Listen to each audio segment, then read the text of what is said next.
बहुत कम लोगों को ये पता होगा कि चौसर का निर्माण भी भगवान शिव ने ही किया था। एक दिन महादेव ने देवी पार्वती से कहा कि आज मैंने एक नए खेल का निर्माण किया है। उनके अनुरोध पर दोनों चौसर का खेल खेलने लगे। चूंकि चौसर का निर्माण महादेव ने किया था, वे जीतते जा रहे थे। अंत में माता पार्वती ने कहा कि यह उचित नहीं है। अगर ये एक खेल है तो उसके नियम भी होने चाहिए। उनके ऐसा कहने पर महादेव ने चौसर के नियम बनाए। एक बार फिर चौसर का खेल आरंभ हो गया। इस बार माता पार्वती बार बार विजयी होने लगी और थोड़े ही समय में भगवान शिव अपना सब कुछ हार गए। अंत में भगवान शिव ने लीला करते हुए कैलाश को भी दांव पर लगाया और हार गए। इसके बाद भगवान शिव अपनी लीला रचाने के लिए हारने के बाद पत्तों के वस्त्र पहनकर देवी पार्वती से रूठने का नाटक करते हुए गंगा नदी के तट पर चले गए। थोड़ी देर बाद जब कार्तिकेय कैलाश लौटे तो उन्होंने भगवान शिव की माता पार्वती से चौसर के खेल में हारने की बात सुनी। वे अपने पिता को अपनी माता से अधिक प्रेम करते थे। इसी कारण अपने पिता को वापस लाने के लिए उन्होंने माता पार्वती को चौसर में हराकर भगवान शिव की सारी वस्तुएं प्राप्त कर ली और अपने पिता को लेने के लिए गंगा के तट पर चल दिए। इधर माता पार्वती परेशान हो गई कि पुत्र कार्तिकेय जीतकर महादेव का सारा सामान भी ले गया और उनके स्वामी भी उनसे दूर चले गए। यह बात उन्होंने अपने पुत्र गणेश को बतलाई। गणेश अपनी माता को अपने पिता से अधिक प्रेम करते थे। इसी कारण उनका दुख सहन न कर सके और अपनी माँ की इस समस्या का निवारण करने के लिए वे भगवान शिव को ढूंढने निकल गए।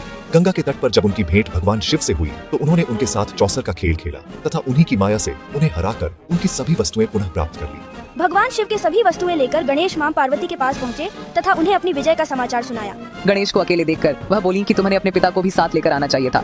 तब गणेश पुनः भगवान शिव को ढूंढने निकल पड़े। भगवान शिव गणेश को हरिद्वार में कार्तिकेय के साथ भ्रमण करते हुए मिले। जब भगवान गणेश ने शिव से वापस कैलाश पर्वत चलने की बात कही तो उन्होंने गणेश के बार बार निवेदन करने पर कहा कि यदि तुम्हारी माता मेरे साथ एक बार फिर चौसर का खेल खेलेंगी तो मैं तुम्हारे साथ चल सकता हूँ। गणेश ने माता पार्वती को भगवान शिव की शर्त बतलाई और उन्हें लेकर अपने पिता के पास पहुँचे। वहाँ पहुँचकर माता पार्वती हंसते हुए भगवान शिव से बोली कि हे नाथ, आपके पास हारने के लिए अब बचा ही क्या है। तब नारद जी ने अपनी वीणा भगवान शिव को दांव पर लगाने के लिए दे दी। भगवान शिव की इच्छा से भगवान विष्णु पासों के रूप में भगवान शिव के पास आ गए और भगवान ब्रह्म मध्यस्थ बने।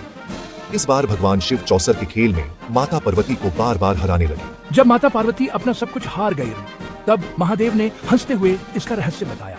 हालांकि भगवान शिव ने माता पार्वती के साथ यूं ही ठिठोली की थी, किंतु देवी पार्वती को बड़ा क्रोध आया। उन्होंने क्रोधित होकर भगवान शिव से कहा कि आप हमेशा अपने सिर के ऊपर गंगा का बोझ सहेंगे। देवर्षि नारद को कभी एक जगह न टिकने का श्राप मिला तथा भगवान विष्णु को धरती में जन्म लेकर स्त्री वियोग का श्राप मिला। माता पार्वती ने अपने ज्येष्ठ पुत्र कार्तिकेय पर भी क्रोधित होते हुए श्राप दिया कि वे सदैव बाल्यावस्था में ही बने रहेंगे। बाद में माता पार्वती को अपने श्राप पर बड़ा क्षोभ हुआ और उन्होंने भगवान शिव और नारायण से प्रार्थना की कि वे उनके श्राप को निष्फल कर दें, किंतु भगवान विष्णु ने कहा कि वे जगत माता हैं और वे उनका श्राप निष्फल कर उनका अपमान नहीं कर सकते। इस कारण सभी को माता पार्वती द्वारा दिया गया श्राप झेलना पड़ा। AUM नमः शिवाय।